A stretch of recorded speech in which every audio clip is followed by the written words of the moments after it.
Welcome to the Divine Counsel Worldview podcast. Today's discussion, we are in the Gospel of John, and we are at the end of chapter 2. So we're going to handle verses 23 through 25 of John 2. Now, clearly, this will be an introduction to the story of Nicodemus in John 3, possibly the most famous verse of all time. John 3:16, to believe in Jesus is to get eternal life, to be given eternal life. So we'll get there, and that's next time.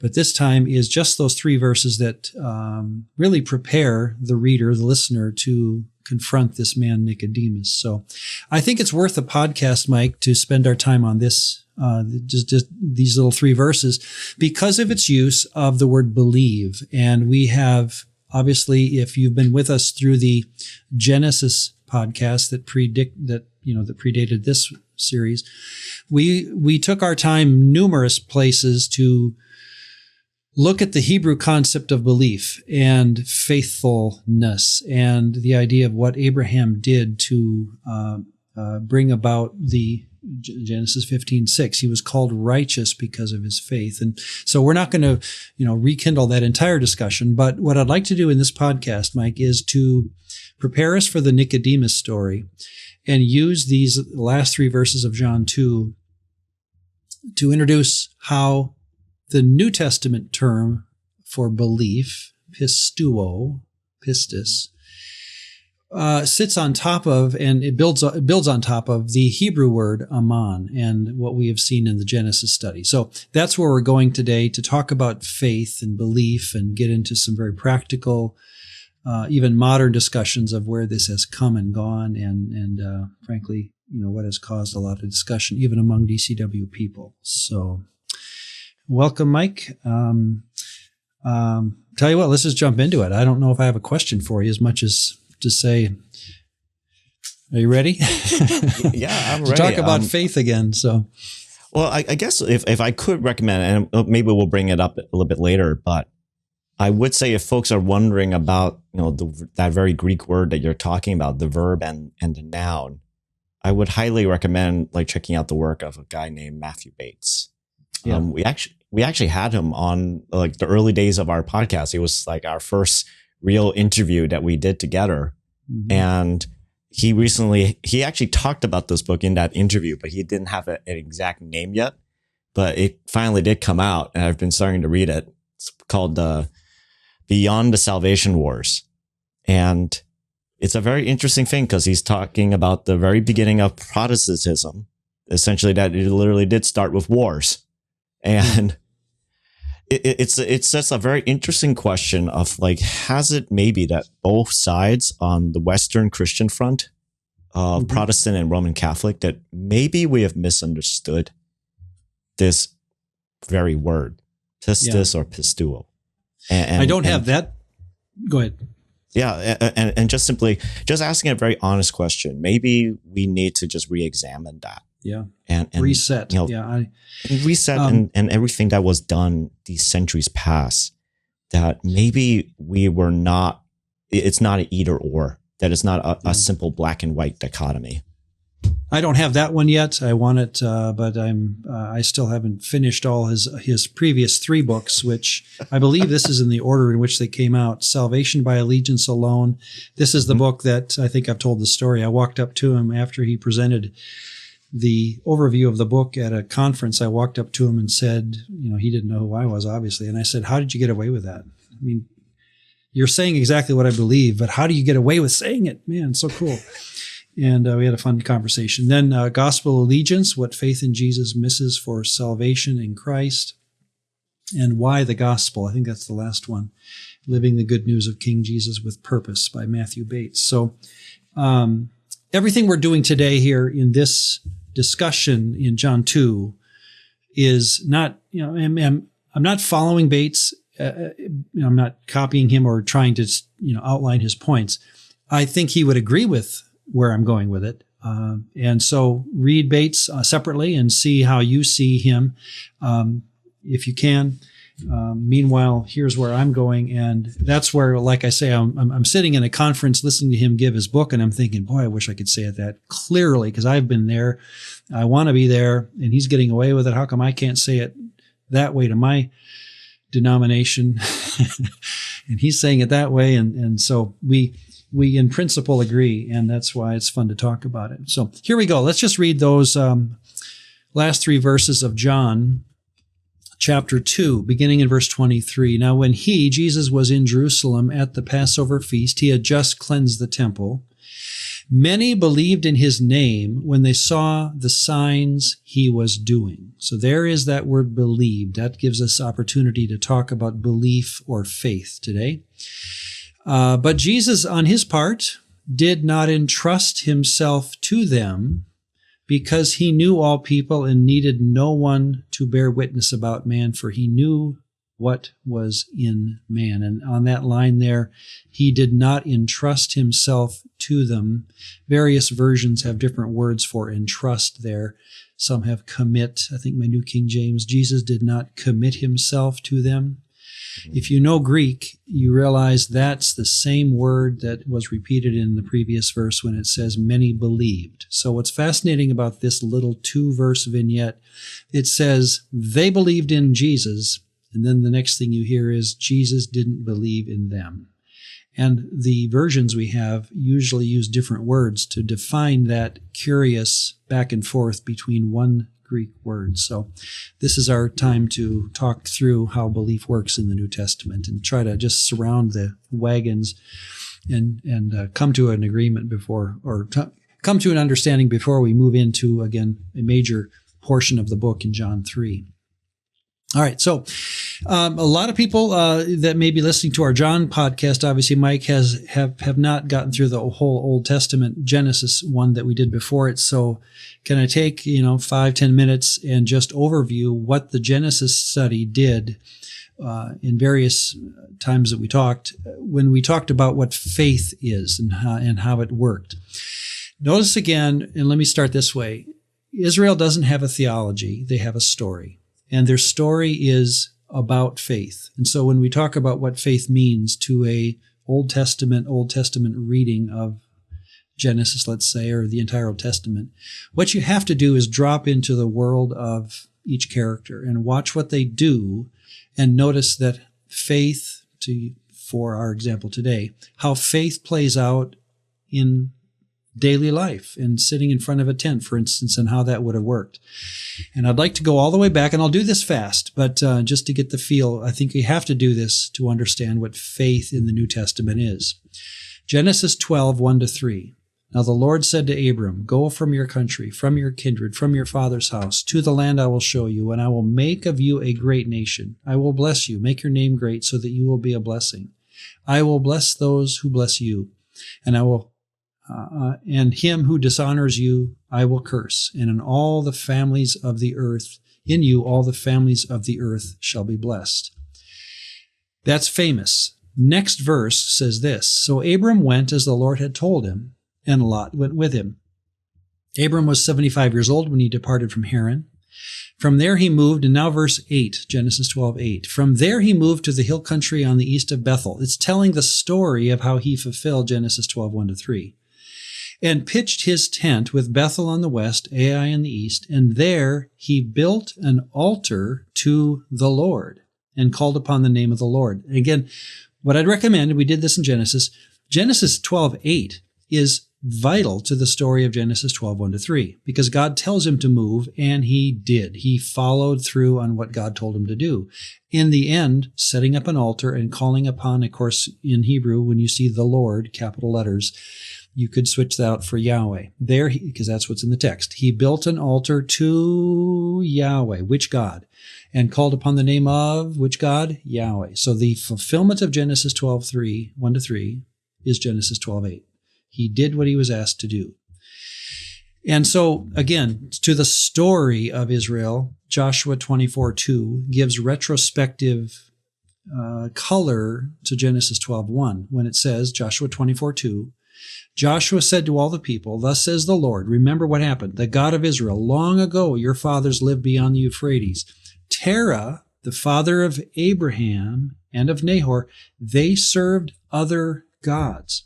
The point is, and they knew this, but this is the reminder coming from Joshua as he's about to die, our story as Israelites starts with a pagan man and his son, Terah, and Abraham, who served other Elohim on the other side of the river, and now here we stand ready to go into Canaan as loyalists to a certain deity. His name is Yahweh. In other words, there's your story. That's your theology too, but really it's a story that is leading us to understand whether in, again, if I were to diagram this, I would say just have gods, pictured as little clouds that you could be loyal to. And when Abraham built an altar to Yahweh in Genesis 12:8, he is switching his loyalty from that god or those gods to another deity. It happens to be the creator of the world, of course. And that's the quick story. Again, this is all review for anyone who's been listening to us before, but you have to catch this part of the story in order to make, I would even recommend John 2 make sense.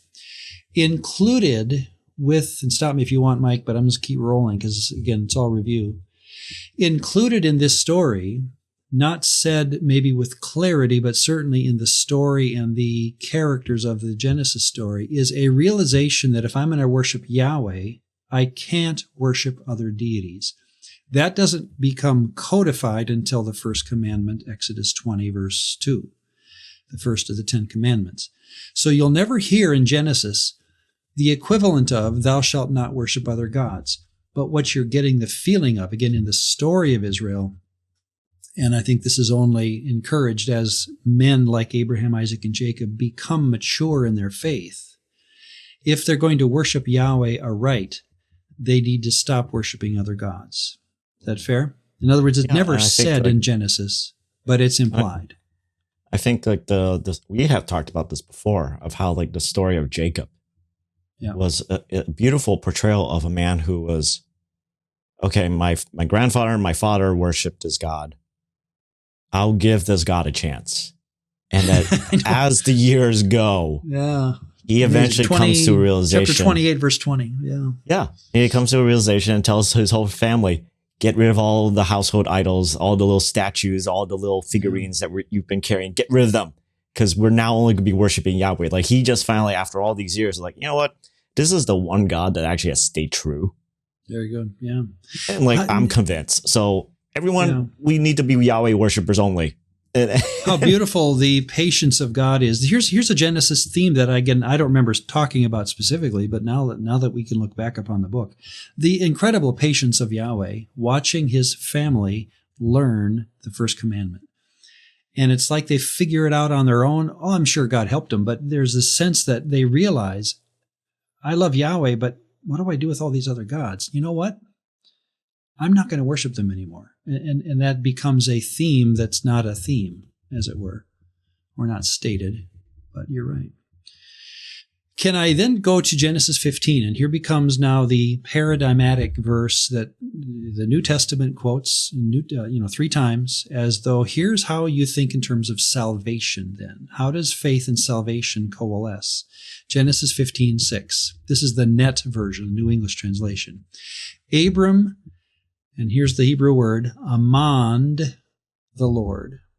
And now it's translated as believe, I believe, in the Net, but I'm giving you the Hebrew here. Abraham aman, to use the Hebrew term, the Lord, and the Lord considered his response of faith as proof of genuine loyalty. That's how the Net translates Genesis 15:6. Well, obviously, what does aman mean? That everything hones in on a Hebrew word, 4-letter word, A-M-A-N, aman. Abram, aman, the Lord. If you just take a vocabulary card, a Hebrew vocabulary card, and grab one of the first ones, if they're alphabetized, aman, A-M-A-N. It means, in Hifil, to believe, to trust, to have trust in. That's, again, in English, okay, that makes sense, to believe, to trust. Aman, to believe. However, in the Nifel, in the normal verbal sense, here's what the vocabulary card will actually say. This is not debated. This is the actual meaning of aman in the Nifel. To be reliable, faithful, trustworthy. That's literally what it means. There's no doubt about that. That's on the vocabulary card that every seminarian learns. Okay. So now let's go back to Genesis 15:6 and put that meaning into the text. Abraham aman the Lord. What does it mean? Just take the vocabulary card, lay it next to your Bible. It means Abram became reliable to the Lord, faithful himself to the Lord. I don't know, Mike, how that can't be. How do I say this? I don't understand, and I've said this before. How in the world can Aman have any controversy in the meaning in the Old Testament? It's right in front of us. It just means to be faithful to. And why we, when I say we, the Christian community struggles with how did they show faith in the Old Testament? Just look at your vocabulary card that you were given in the second year of seminary, guys. Just look at the card. It says faithful, faithful himself. So that's why I just, again, sometimes I get frustrated by the simplicity of what we should know in the Christian world, but we just don't tend to teach. So, thoughts? I mean, I think there's again, like I've like banged on this drum before. I think, unfortunately, especially as Western Christians, we have carried on the legacy of, the emotional baggage of the collective Reform fathers, right? We approach the Old Testament, and then we're trying to figure out, we essentially have set up the straw man idea that, the only way that people got saved in the Old Testament was they had to follow the Mosaic laws, like point by point by point. They had to do it as perfectly as possible. And even then, you're not sure. Right. Versus, wait, if it's about loyalty, then what makes them so different from New Testament? And I think that's what is disturbing, is that we've gotten so used to this dichotomy, this like black and white. Somehow the old or Hebrew scriptures are less important or less good than the New Testament scriptures. And so one of the ways we do that is by setting them up as though they are opposed to one another. Yeah. And I don't think it has to be that way. I think it actually can be just more, is it not just the same story? Yeah, in different languages, but it's carrying on the same story. Yeah. And so when you get to the end, let me grab what you're saying and just push it forward. When you get to the end of the Old Testament, Nehemiah 9, which is chronologically right at the end of your Old Testament, right? Nehemiah 9, verses 7 and 8. You are the Lord. You are Yahweh, the God who chose, think of the story again, who chose Abram and brought him out of Ur of the Chaldeans and gave him the name Abraham. You, God, found his heart amunah before you. Do you hear in amunah, even if you don't know what the word means, aman? And you're right, it's the same word, different vowels. If you aman something, you become amunah. That's just how words, again, like a noun into an adjective. If I'm caring, I become careful, right? So here's how, again, Nehemiah 9, you found Abraham's heart, amunah, before you, and made with him the covenant to give to his offspring the land of, da, da, da. In other words, the concept of, well, again, amunah just means faithful then. That's how the story goes. And here is the story of the Old Testament from Genesis 12 to Nehemiah 9. Chronologically, it's the whole thing. Here's what God's always been after. Aman, amunah. You found his heart faithful. And now the question becomes, again, here we go, Mike. Why in the world have we missed this?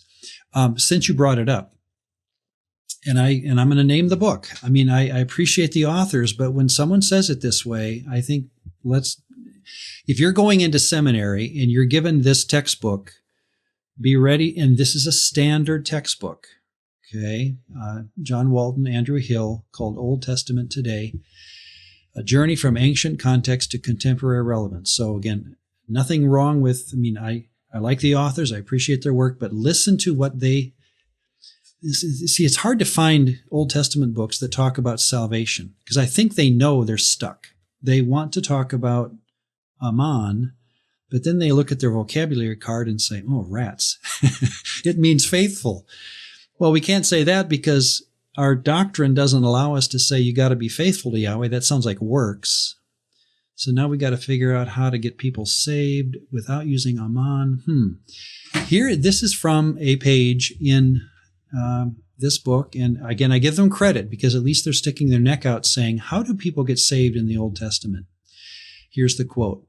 In the Old Testament, God revealed through the sacrificial system a mechanism for continuing relationship with him. Even though their revelation included much less information about this mechanism, they were asked to have faith that the revelation they received was sufficient to provide for the desired relationship. They are using the word faith in that sentence in a way that I don't know what in the world they mean. Maybe belief, but certainly not loyalty. Reading on, their mechanisms for relationship were temporary rather than permanent. In other words, law or sacrificial system, and were therefore incapable of achieving heaven as Christ is the only way. But if they responded in faith to the mechanisms that God provided for relationship, they would have met the criteria for the final and permanent mechanism, Christ's blood, to be applied to them when it became available. When I first read that, I wrote the word wow in my in my margin. But then I thought, at least they're being honest. That's exactly what I was taught growing up, that this is how Old Testament people got saved. They had faith in what? The mechanism. And I was even taught this in Bible college. I remember the teacher standing in front of us in doctrine class. When I brought a seminar, this is how he played it out visually in front of me. I'm bringing a sacrifice, I'm laying it on the altar, and I'm saying, I don't know how this works, but I know this is a temporary payment for something that will come someday. I light the fire, and that's how I'm saved. I was taught that as an 18-year-old. And I'm again, you can tell that I'm terribly uncomfortable with this because it takes Genesis 15, Nehemiah 9, and basically tosses it out, saying that's not how people got saved. No, they had a mechanism, and that mechanism is in Leviticus chapter whatever. So I put this up here just as I'm sorry, guys, somebody said it. I don't like it, and I want people to know that this is where seminaries are going with it. But this is the kind of thing being published today by evangelical presses. But I don't know how in the world it can be claimed in the story that we have just read in the Old Testament that this is what's going on. So sorry for sticking my neck out, Mike, but there it is. No. I mean, I do wonder, and I wonder a little bit out loud if some of this is also just an over application of some of the words that are found in the book of Hebrews, right? And right. They're using the word mechanism. They're and yes, I have a feeling they're using the word faith as a synonym for believe or belief, like as though it's like an object you can hold. Right. But at the same time, right? I guess I have a little bit more a positive outlook about where seminaries are going, because I hope. Okay, yeah, please. It's been a long time since I've been there. I'm still in one because I'm doing my doctorate, but two is also, I think the realization is that, and Mike has said this before, and I think you've said it too before, of how seminary, like what comes from seminary doesn't get to the pulpit. It usually takes about 50 years or so. And a lot of that has to do with, when was the lead pastor trained? Right. Yeah. And I would even say these two authors, if I were to email them and say, do you still believe this? They would say, I firmly suspect one of them would say no. Yeah. I'm sorry I said that, because what was that, 1998 or whatever. I'm surprised I said it, and I'm surprised it's still being published, but I don't believe that anymore. Because again, from what I know of one of the authors, he would not sound this way today. Yeah, that's why I'm a little also surprised, because I think I know who you're talking about. And it's just I wouldn't be surprised if this is like now on a 5th or 6th edition. But I think part of that, right, is it's just that emotional baggage. We are so convinced that we have to portray the Old and the New Testaments as though they are diametrically opposed and as though like they're enemies to one another. Mm. And even some of the pastors that I had kind of alluded to in the last couple of podcast episodes, Again, it's like, oh, this is why Jesus is so great, because he basically destroyed the law. We don't have to read the Old Testament anymore. Like, we made, ironically, part of the family history of God's people into an abominable thing that we don't need to read anymore. And if we're going down a theology track where we're actually taking the scriptures and we're making it into something that's despicable, I think that is actually a bad theological track that we've been on, because it's supposed to be a unified story, right? It's a continuation. Yeah. And so I would agree. I would not advocate this kind of thing. And our apologies, my apologies to those of you who have been with us for 50 podcasts that you're saying stuff you've already said, Ron. Yeah, I have. And I just trying to bring into play those of you who are joining us in John, that this story of salvation, you cannot just open the book of John and think you have understanding of what it means to believe, because you probably, if you are, you probably have baggage of the Reformation in your head more than the text of the Old Testament. And what we're trying to say, a DCW does not allow the reformer to answer questions outside of what the Old Testament meant its first time around. You just have to understand the Bible. That's not hard to do. It's just that you have to set your priorities and say, I'm going to go with the Old Testament first, then the New Testament, and watch how the story unfolds between them. So now, just again, here's how we have to go into the New Testament then. Let's do it. All right, so if Genesis 15:6, that paradigmatic, Abraham believed Aman, Yahweh, and it was accounted for righteousness. How was that verse translated in 200 BC into Greek? Any language, move where one language translates another, you're always having difficulty trying to think of the one word that matches another word, right? So the Hebrew word for love, ahav, is translated 4 ways into Greek.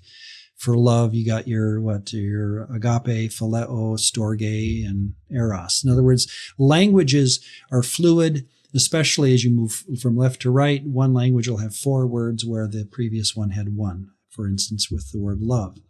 Here's the question then, how does Genesis 15:6 in Hebrew get translated into the Bible that Jesus himself will use, and Paul and others, called the Septuagint, the Greek translation of the Hebrew, right? So here we go. Genesis 15:6. Kai episteusen Abram to theo. Kai episteusen. That word episteusen is the Greek word pisteuo, usually translated as believed. Again, so generally speaking, this is the case that across the Old Testament into the Septuagint, when they're moving, this is again 200 BC, before Jesus comes along, that when they see the word aman, they're generally going to almost always translate it as pisteuo. They're translating from Hebrew into Greek, and they go from aman into pisteuo. So now our question becomes, right, what does pisteuo mean? As the story progresses, again, as I read it in the Septuagint, the beauty of Genesis 15:6 remains. Abraham pisteuos theos, the theos, which again in their translation means the Lord, or they're putting it in there. But the question is, what does pisteuo mean? Here's again, that's why I walk up to Matthew Bates and say, how'd you get away with that? Because I'm saying, basically our conversation went down this way. You're saying what everyone knows deep down is true. You are. You're just going to the text. How'd you get away with it? And here's what we can do with pisteuo. You go to your your Greek vocabulary cards. They're not denominationally based. They're straight from, right, work on what words meant in their day. And you grab the Greek vocabulary card for pisteuo or pistis. That's the noun version of pisteuo. Same meaning, going from verb to noun. Okay. So in my vocabulary card list, it was number 243 because it begins with P. And you just look at what it means. Faith, belief, trust, faithfulness. Pistis means faith, belief, trust, faithfulness. It doesn't imply faithfulness. In other words, it means faithfulness. That's my point, and my frustration if I hold up the vocabulary card in church and say, Pastor, pistis means faithfulness. Can I put the word faithfulness in where it occurs in the Greek New Testament? That's really what I'm asking, which, again, watch how this goes. And so now go back to Genesis 15:6. Abraham pisteuoed in the Septuagint, God. I'm going to put in there the meaning that my vocabulary card gave me. He faithfulnessed God.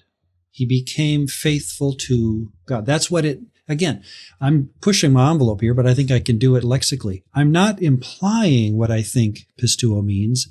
I'm putting it right in the text. I'm being honest with the text. He became faithful to the God. That's how the Greek Septuagint would read. Now, that's where now we come to John 2. And I'm making a huge jump, but you see where I went, Mike? I said Old Testament, aman meant this. I looked for the word that's translated into the Septuagint for aman. It's consistent that when I see aman in Hebrew, the Septuagint will put in pisteuo. So I asked my vocabulary card, what does pisteuo mean? And I dropped that into Genesis 15:6 in the Septuagint. Fair enough? I'm being fair with language, right? Now I just come to John 2, where our text was today. When he was in Jerusalem at the Passover feast, there's that English word, believed. And if I have a logos or a accordance system, I can ask, well, what's the the Greek word behind now my New Testament verse? And wouldn't you know, it's pisteuo. So there we have the word. There's the concept ending. Jesus comes into Jerusalem, having tipped over tables in, the temple.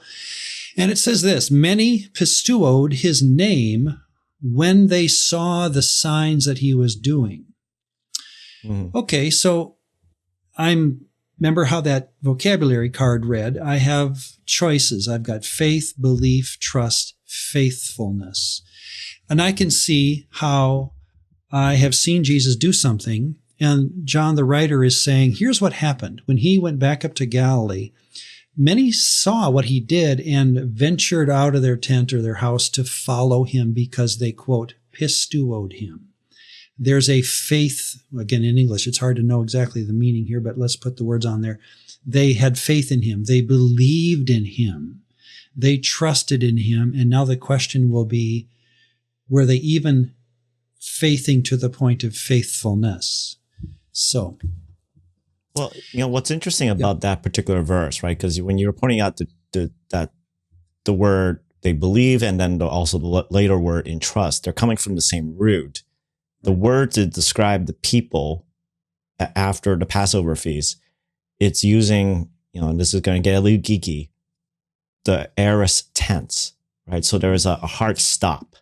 Yeah. They loyaled his name. So there was a moment where, yes, this is, they did it. It's complete. Yep. But when we get to maybe it's a one-time thing. Yeah. Maybe it's a one-time thing where they got out of their car and they decided to follow him. Yeah. Yep. But then when we get to where Jesus entrusts, that word is in imperfect, implying past action, still continuing on into that present moment of where John is talking about. It's like, I'm not allegiant to you. Okay. Yeah. And that's where this conversation is going based on just one verse. But we needed at some point in our podcast to talk about New Testament pisteuo and how it works. And so I chose this one. So thank you. So you take the vocabulary card and put it on top of John 2, verse 23. Many pisteuoed his name, aorist tense, interestingly, meaning probably more of a snapshot kind of action. Yep. And the next thing you're seeing in the story is they're going out following him. Like, okay, I want to see what he's doing here, because this is a pretty amazing guy that have the guts to do what he just did. Now, here's where, again, I don't think Bates did this. I didn't get this out of Bates, what I'm going to say next, but I found this in another book along the way, research over the years. And that is when you watch the word pistis being used in two non-biblical writers, but contemporaries of Jesus, Josephus and Philo. They both wrote in Greek. Josephus and Philo are both Jewish theologians, Josephus writing from Rome, Philo writing from Alexandria, but they both knew their Old Testament well, and they knew the story of Israel well, and they're both now writing in Greek. So they're interesting study cases for how they would use the word pisteuo and pistis. If you're following this logically, I hope you're saying to yourself, good, let's look outside the Bible and see how pisteuo is used so that we can, here's good old DCW 101, now I can take words that are being used in the culture of the time and apply them to the Bible. And we're not undoing the Bible, we're understanding the Bible even more because now we have background material. It's interesting that if you, again, depends on your English translation of Josephus and Philo, but if you take their use of the word pistis, which again is the noun form of the verb, and look at how they translate into English, it again depends on the translator. The word believe or belief is used for pistis in English. It just fits the context of their work to use the word in English, belief. Okay. It's not a common one. It doesn't rate high in percentages, 9.2% of the time for Josephus, 12% of the time for Philo, 12.8% of the time for Philo. The point being that if you just looked at their works in English, watching how pistis is used, the word belief works, but not always, because there's probably something else going on that a different word would be better. So now look again, and let's go back to John 2. The story again of them, people pisteuoing Jesus based on what they saw him doing, is followed immediately in the text with this line. And you commented on it, Mike. But Jesus, on his part, did not entrust himself to them. And guess what? It's the same exact verb. Different tense. You said it's imperfect, I believe, right? Mm-hmm. But it's the same verb. So what's fascinating, again, the double entendre that we have to be ready for in John. We're going to see it in John 3 when Jesus talks about being born from above or born again. And Nicodemus is caught in that. Which one? Jesus will talk about living water to the woman of Samaria. Is that running water or eternal living water? It's just that's a double entendre. So here's the first of those, I think, in John. Well, probably third. I just haven't been watching.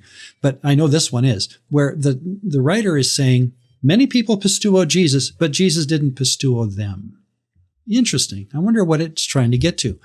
Well, again, go back to, if I may, Josephus and Philo. Yes, they translate the word pistis with our English word, what we would call belief. Yes, but I'd recommend, and just look at the evidence, the majority of the time that you see the word pistis in Josephus and Philo, it's translated into English better as loyalty, 32% of the time for Josephus. Fidelity, 38% of the time. Evidence, 52% of the time that Philo uses the word pistis, you can translate it in English as evidence, proof.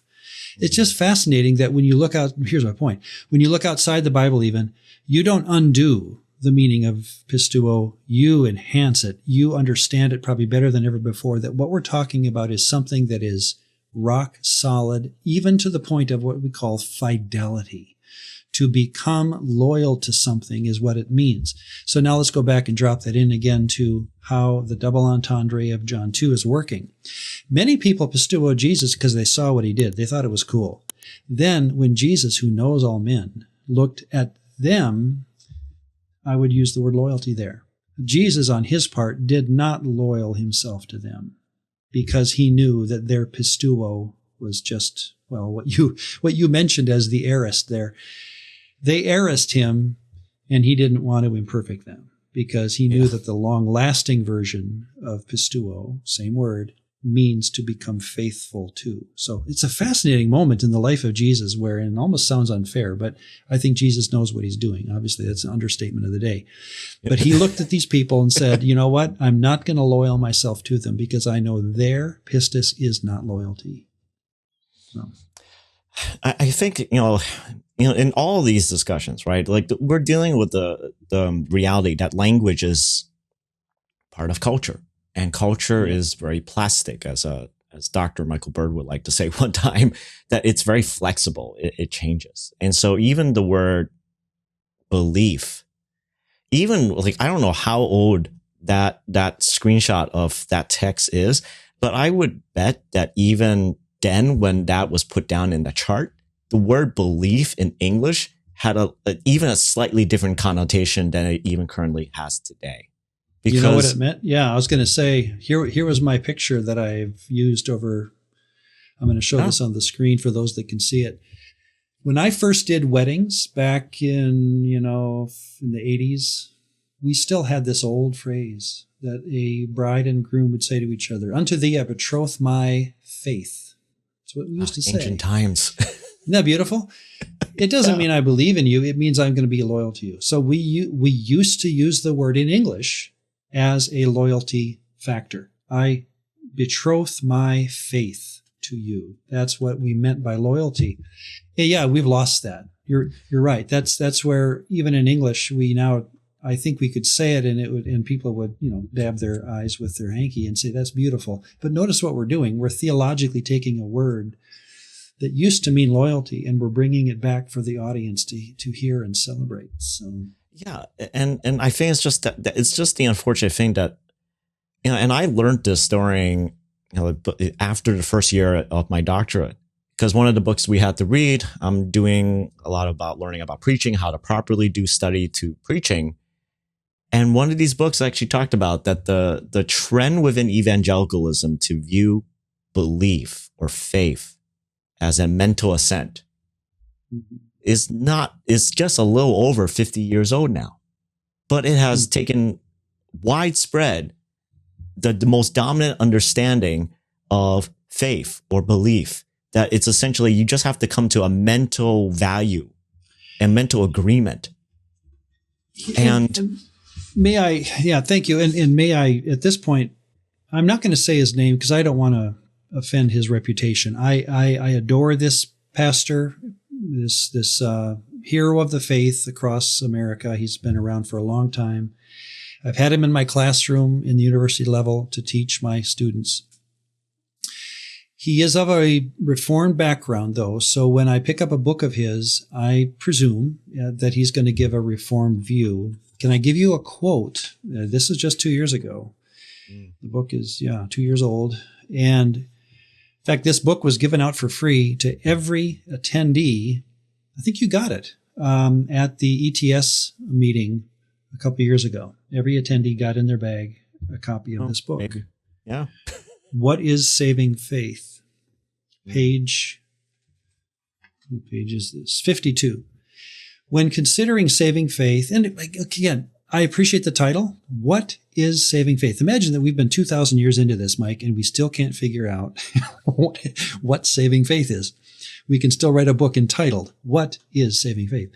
Well, anyway, on page 52, when considering saving faith as the human instrument of justification, God does not focus on the holiness or goodness or beauty or virtue of faith, as though such qualities could merit or woo the grace of reckoning a sinner perfectly righteous. Rather, God focuses on faith as, quote, a peculiarity of receiving grace, unquote. And he's quoting Andrew Fuller, I believe, an old theologian. But the point that he goes on to give, and he does it beautifully again in words that are characteristically Reformed, just understand. But what he's basically saying is what you're getting to, that we have, and we still make faith a very passive, receptive, I receive with an open hand that which God is offering. And in the way it sounds beautiful. My point is that what pistis means? Does pistis ever get used as receiving passively something offered to me? That's where faith means it, but I don't think pistis means it. And to make pistis and faith mean the same thing in English, that's where the mistake has been. Like I say, you've said it well. In the last 50 years, that's where we really messed up, I think. And yet the Ron, Reformed version of passivity is still there. So.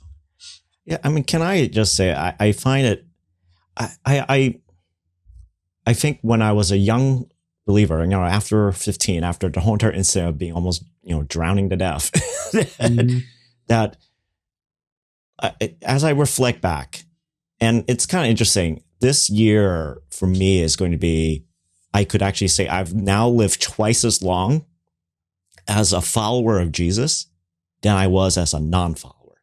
Mm-hmm. And what's interesting for me to see is that it almost seems like we're, at least within evangelicalism, and because we are coming from Protestantism, we're always fighting almost like this specter of legalism.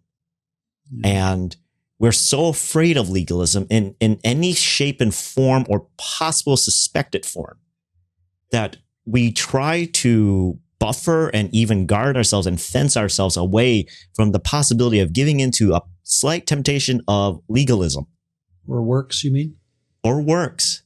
And well, what I think often is like sometimes when people say, "Oh, I gave into a legalistic mentality," is what they have experienced, and I have experienced this myself, is burnout, emotional burnout from whatever and such life circumstances. But it's as though you want to just say like it has to be completely receptive and completely passive because like we don't earn anything, and we don't want to even say that we got God to give us something. And may I say that King David, who wrote the Psalms, right, many of the Psalms, if he were listening to us, he'd say, "I totally agree with you." In other words, David and the great the heroes of the faith, no one is going to be in heaven, pounding their chest saying, "I was faithful." We're all going to say, with C.S. Lewis, "I was not the seeker, but the sought." There's going to be this huge sigh in heaven, I'm convinced of this, that we're all going to look at each other saying, we were the objects of God's love, weren't we? And it's just going to be this, wow, Now, on the story side, it's people loyaling themselves to God, right? That's how the story goes. Abraham loyaled himself to Yahweh. On the theological side, on the in heaven side, someday when we all get there, Abraham will be the first to say, guys, God sought me. I was the recipient of God's love the whole time. That's the mystery of it. I'm just saying that don't take the word pisteuo and put the mystery in it on the front end. It means to be loyal. So if I'm going to give the gospel to someone in the elevator as it's closing, I'm going to say, be loyal, or I'm going to say, join the family, but I'm not going to say, receive grace. In other words, I'm not going to make it passive on the front end. I'm going to give it all the gusto that the Greek and Hebrew had, and then let the person, you and I, as we both would agree, over time learn how much we are the object of God's love, far beyond what we feel on our, how weak we are, even though I've decided to, like you say, loyal yourself to Jesus these years ago. And I did too. I was 5 when I did it. I am yet the passive recipient, yes, of so much grace. I'm just saying that's not the word pisteuo. So don't repack the word and make it a preachable idea without, just realize you're changing the meaning of the text when you do that. So I think that, towards the very end, even just the idea, right? That yes, we are the sought. I think we will be so more enamored in declaring, just as like the book of Revelation towards the end talks about, that he has tattooed on his thigh, he is faithful and true. Yep. That it's God. It's Jesus who is the one who is the ultimate faithful and true. And we are just amazed at the fact that this God has been faithful and true to a people that have been like not so faithful all times. I know. So if a reformer is listening to us saying, you guys are talking works, I would scream back, say, no, I'm talking text. The text says loyal yourself. Theologically, we all realize, again, with C.S. Lewis, that we are the sought, not the seeker. We understand that in retrospect. I'm just saying, to be fair to the text, though, to quote Matthew 16:24, Jesus told his disciples, if anyone comes after me, what do you think the ending of that would be? The reformer would say, receive grace. Jesus said, deny yourself, take up your cross. In other words, whenever you listen to Jesus talk in faith terms, what does it mean to faith Jesus? He's always going to be aggressive. He's always going to be telling people to aggressively put down everything they have and follow me. Why would Jesus not give the receptive version, the passive version? Because I don't think he thought of that yet. And no, well, yes, of course he thought of it. I'm saying he's not talking retrospectively about what it'll be like to be a believer for 50 years. Obviously, we all look back and say, I was the sought. He's talking to people, the elevator door is closing, and he wants to tell them what they need to do at that moment. And that's why I resist giving the gospel as a passive thing. Jesus didn't do it. Paul didn't do it. Paul will talk passively in Romans to people who already are believers. Yes, he'll talk about the beauty of grace and faith in that sense, possibly. But don't ever, I guess this is where I'm going. We can't look at John 2 at the end, as we've done here, and say that Jesus was hoping they would passively receive a gift. That's not where we are in the story, and we have to read the story again left to right. So we're circling the wagons around the same thing. So let me keep going. Romans 5:1, therefore, since we have been justified by pistis. So what has justified us? I think even Paul would say that that's exactly there again to quote or to think in terms of Josephus and Philo, who are writing around the time of Paul, that you're going to take that idea of loyalty and even Maccabees. There's a verse in 1 Maccabees 10. This is talking about a general or I think it's a king, it's a general who wants to garner his army's, loyalty or faith. And so he says, this is 1 Maccabees 10:27. They're preparing to go to war. Continue now to keep pistis with us, and we shall reward you well for what you do in our cause. Keeping that near, and you hear again there, to keep faith, to keep pistis means to become loyal and stay loyal to a general even during times of war. So I think that's what Paul's doing in Romans 5:1. Therefore, we have been justified by fidelity, aggressive following of Jesus. That's what brings you peace with God through our Lord Jesus Christ. It's not passive in Romans 5:1. And to make it thus, I think, is missing the point. Ephesians 1:1. Yeah, go ahead.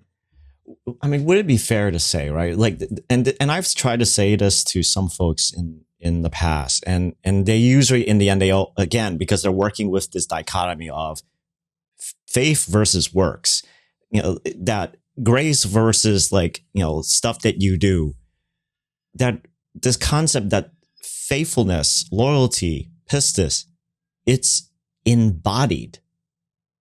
It's not just a mental belief that's, and somehow as though we have come to this weird place in our English definitions that we can somehow split pistis into mental belief, and then comes the physical body actions afterwards, as though there's a step-by-step procedure, versus what if they're intermixed together, that they're so blended that you can't separate them?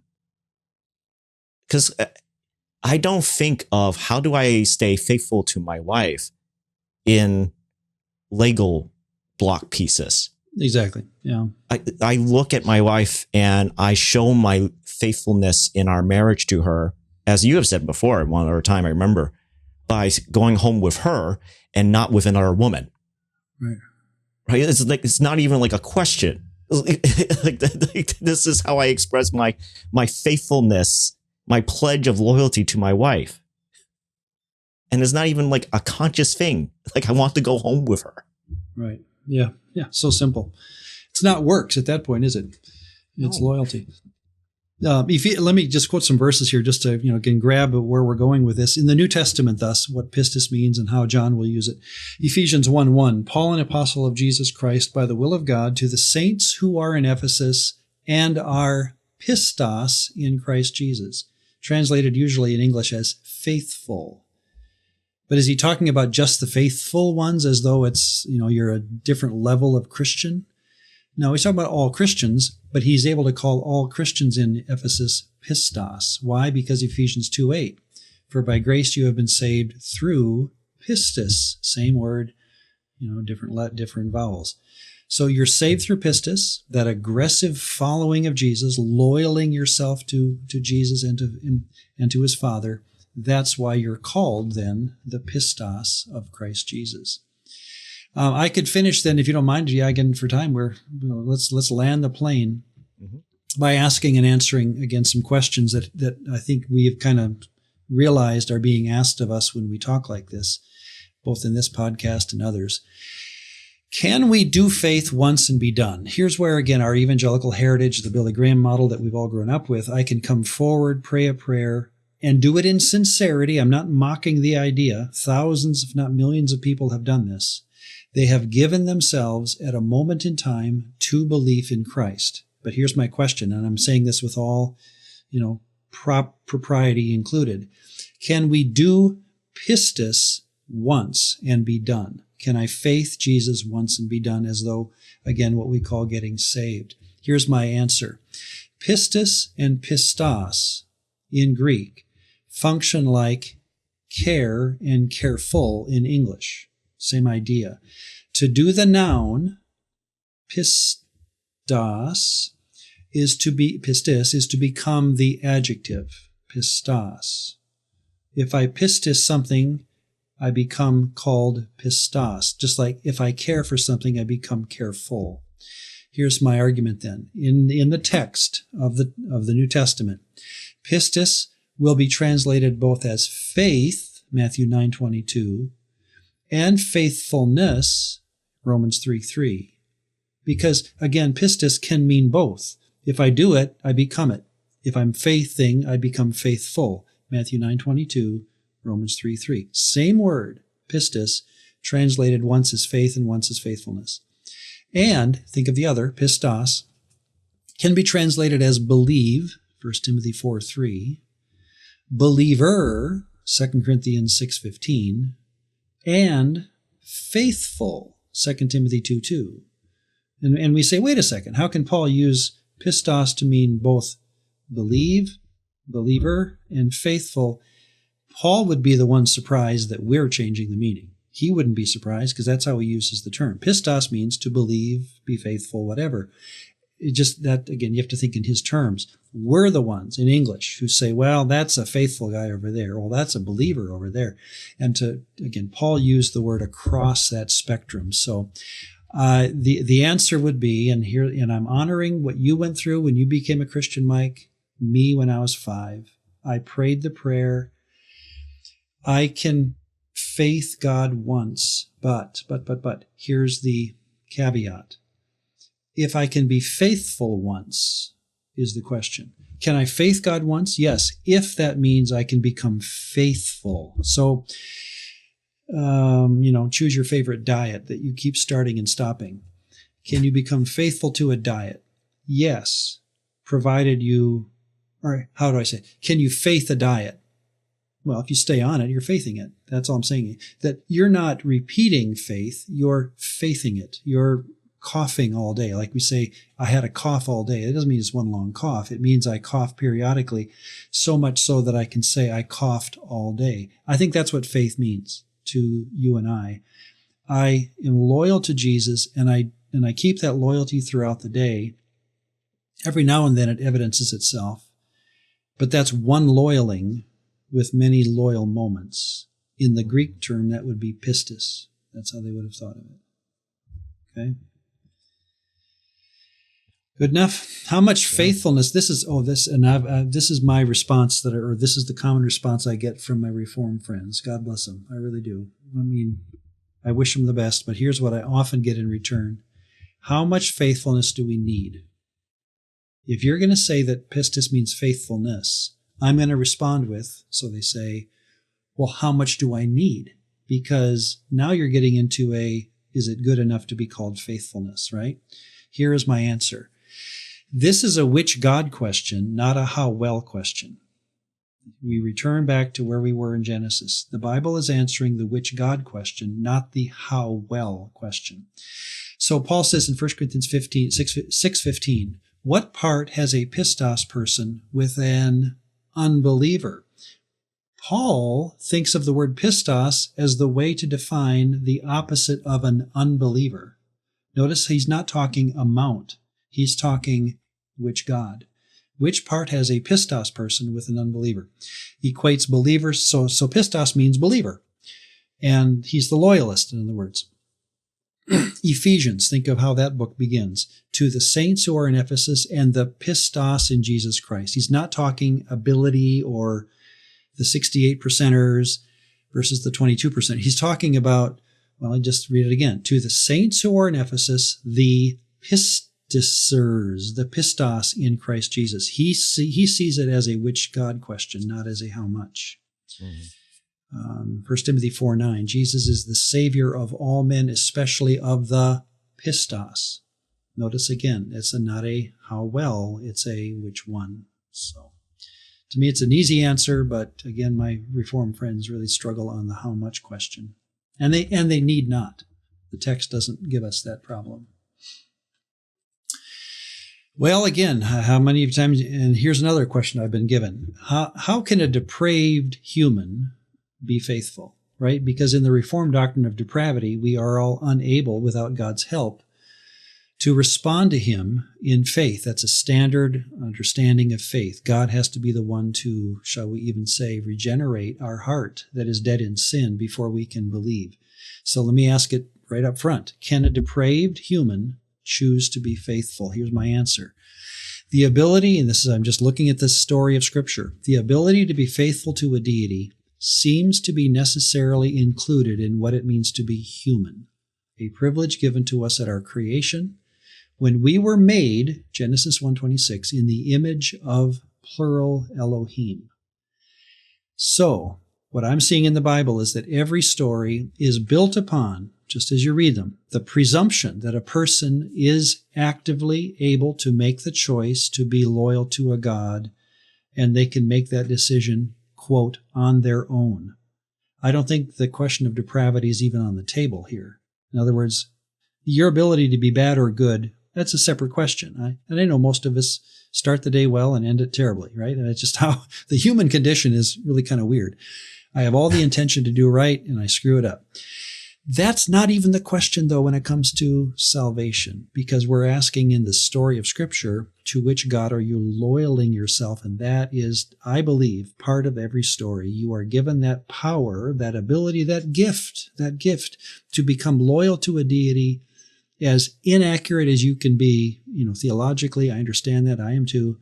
The point is, I can loyal myself. Just like marriage, I can loyal myself to a woman, even though I do it imperfectly. She knows it's still loyalty. So, I think, if anything, sometimes this is also because the word depravity or deprave is so front-loaded with a lot of theological assumptions. In particular, yes, like some of the Reformed camp. And I remember as I studied this in seminary that the image of a pillar came up in my mind, of that it's become such a pillar within particular camps of Christians that to move away from it would just cause the entire structure to fall. And yet then there has to be workarounds on, well, what do you do with an infant that died during miscarriage or abortion or however you want to use it? That somehow the word deprave has become so front-loaded with so much extra meaning than it was originally intended to carry.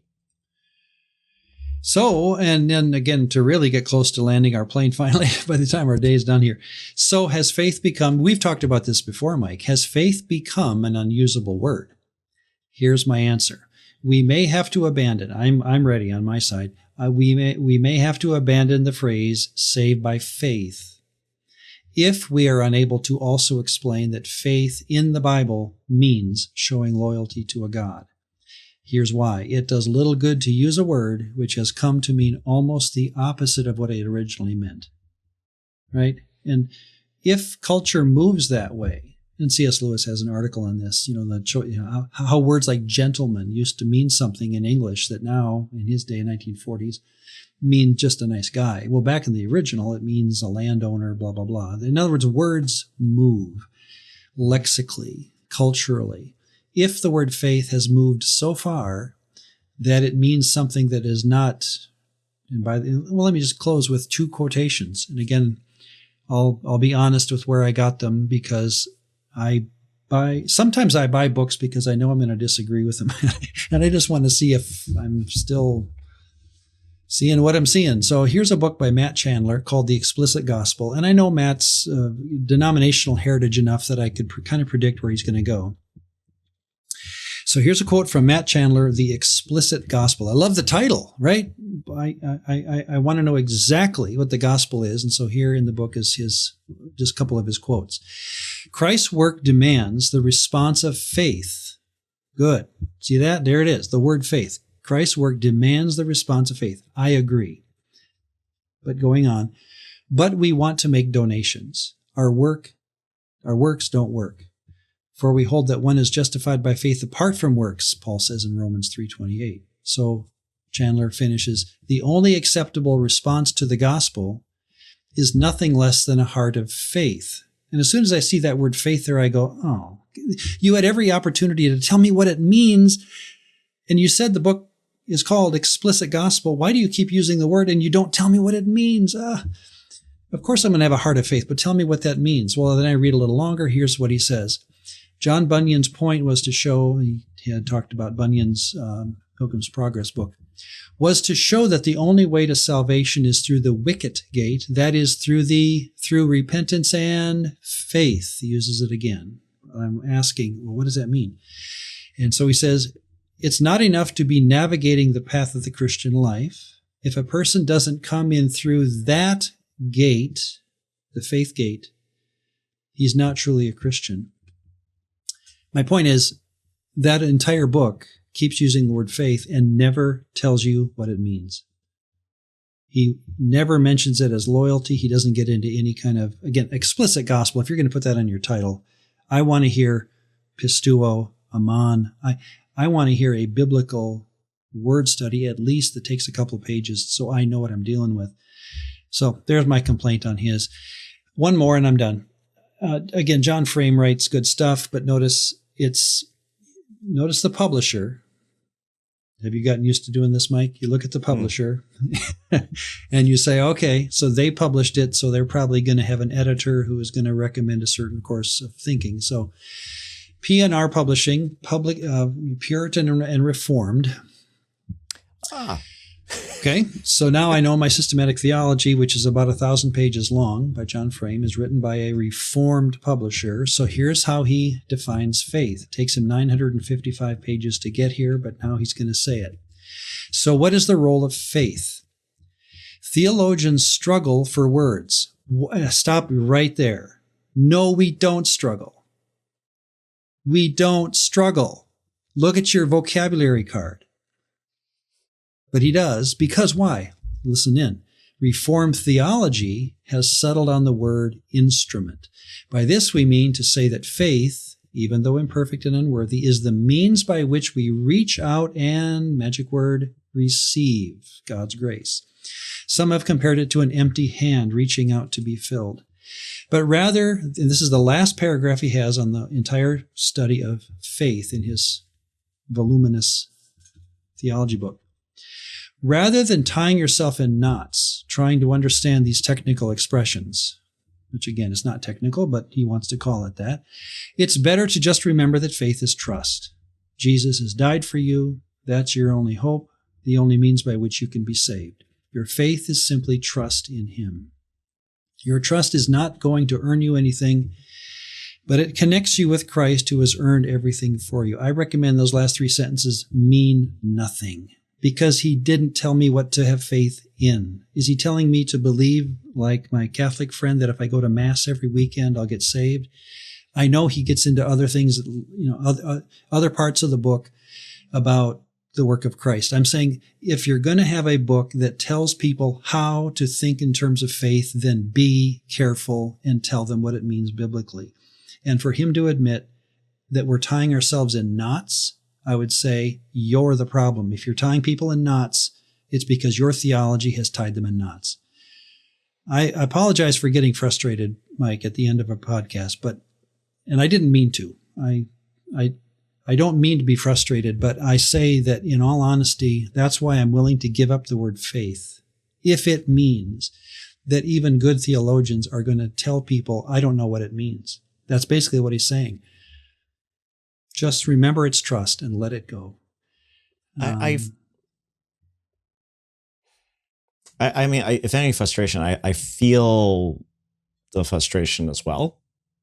At the same time, I feel tension because I understand really sort of the starting point of where a lot of this thought, there's like sort of this, the trajectory, right? This is like eventually how, if we keep going down this trajectory, this is why we end up here, because we have a heart and desire as evangelicals, and especially if you're coming from a Reformed background, you want to make the pathway into the community of faith, into being part of the family of God as unobstructive as possible. I totally agree. Right? Like we want to make it as though it's so easy. And isn't that what loyalty means, Mike? Isn't that what in other words, if you ask my dog, are you loyal? He'd say, yeah. And then I'd say, but isn't that hard? Isn't that work? He'd say, no, I just like living here. In other words, a dog gets free room and board. He gets a retirement plan. He gets everything given to him. Why? He's loyal. That's all I ask of him. Don't go to another house tonight. Come to my house. In other words, I could do the same thing. And I shouldn't have cut you off, but I hear a theologian say, this is a tough thing and I want to make it receptive. I'd say, well, then talk the way the Bible does. Be loyal to God and Jesus and you're in. It takes a 5-year-old mind to do that. You don't have to go through all this stuff that takes 1,000 pages to explain salvation when you can just say, choose the right God. Well, Ron, I think this is part of, this is ironically where I would think, depravity does kick into this conversation, because what we're ultimately, as you pointed out, a 5-year-old can understand this conversation. But what often happens, especially in these long treatises, because they're trying to predict and circumvent the clever person who wants to ultimately really not actually be loyal. Just simply, I want a ticket to heaven. Yeah. Do you think anyone's really like that, though?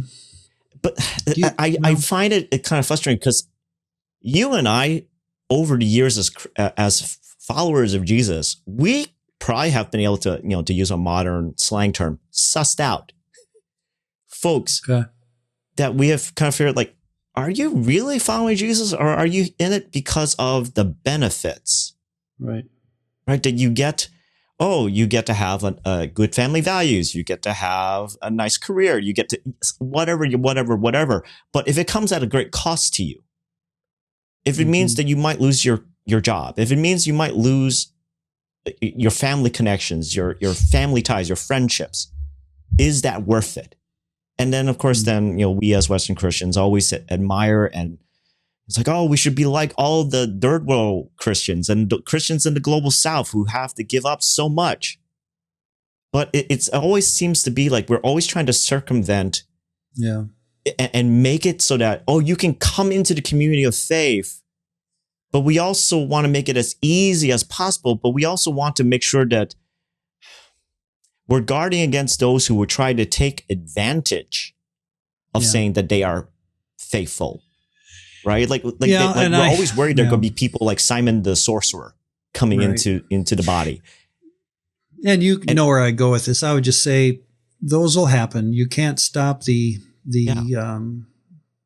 wheat and the tares, right? Jesus said, don't try picking out the wheat from the tares, or the tares from the wheat right now. Jesus will do a fine job of that later. You will be growing up in a field of both. And so all you can do, I guess, we're talking the same end. We're just both discussing the means to that end. And I have shown more frustration than I like to do, but theologically, there's probably no issue that gets me more excited than how to get saved, because it's so simple. A child can do it. We all know that. And then we tell people all these things that by the time we're done, we're saying, did you get all that? And nobody got it. We're all working to figure it out. He says it in the quote, tying yourself in knots. Who's been tying the knots? The Reformed theologian who's trying to tell you all the things that have to happen for you to get saved. And I'm saying, stop tying the knots. Go back to the text, John 2. It's right there in front of you, and let it go. But okay, again, maybe I shouldn't apologize. Maybe I should. I don't know. I guess for me, like the way I would describe it is that sometimes I feel like these kind of theological treatises is tossing basically dirty mud water on top of a passionate heart, right? Is the person going to get everything right? No. Are they going to do some things that, based on their culture, that they think, oh, maybe this will be acceptable? But they're doing it because they actually want to express loyalty, right? As best as they know how. Yeah. And even John, like, are we going to begrudge Abraham for building an altar? Oh, like, oh, that's a work of faith. That's a work, right? Like you usually shouldn't have done that, Abraham, because your faith was just enough. You didn't need to make an altar. But then why is it we gloss over that? Is it just because we just simply, oh, this is Old Testament times, this is what just they had to do? Or is it just simply, this is a man who's trying to figure it out and like, right, culturally, this is how I express my loyalty, of how I express my appreciation, my love, my adoration Very for good, the God yeah. that I am following. And I should admit that John Frame, who I have, just quoted, who am I quoting here? I forget. I won't see him in heaven because he'll be too near the throne for me, right? In other words, I'm sure he's done more for the kingdom than I'll ever hope. But that's why I'm just saying that loyalty shows up in various ways in various people. For him, it's writing wonderful books and, showing loyalty that way. And here I am complaining. I shouldn't do that. But I'm saying that within the tent of the Christian family, we're going to disagree on stuff, right? And here's my disagreement with my fellow believer. Let's make faith aggressively following Jesus, period. Why can't we leave it there and let the stories play out in each of our lives? For Abraham, it was putting together a stone altar, which probably took a lot of time. For me, it's going to have decisions I have to make this afternoon and tonight. For you, it's going to be another world. But isn't that the beauty of what the Christian faith is? So we got to drop it for time, and because we're coming back again for another one. And here comes John 3. So again, if you have questions or comments, we are inviting you to send them on in. We're going to put together a podcast or two on Q&A. If you have questions, send them to, here's the email address, questions.dcwp, as in Divine Counsel Worldview Podcast, @gmail.com. And we'll be putting them together as we go. Mike, I can't thank you enough again for your patience and letting me rant a little bit. We've ranted before, I have, and I don't start these with the rant in mind. I really don't. And maybe I shouldn't put my thoughts together the way or in the order I do. Maybe if I put the stuff I don't agree with at the beginning of the podcast, I would get it out of me. But I close happily and joyfully in God's love for me, and I'm sure you do the same for you, knowing that, as I just said, the tent of the Christian faith is very broad. And I saw a meme the other day where a little child is saying to Jesus, "Why am I the only one here?" And Jesus says, "Because everyone's theology was slightly off." No, that's not how you get in, but that's often how we feel. So let's enjoy it from here. God bless you going forward for a while until we talk again. And thank you, everyone, for listening. And we'll see you in John 3. Bye-bye.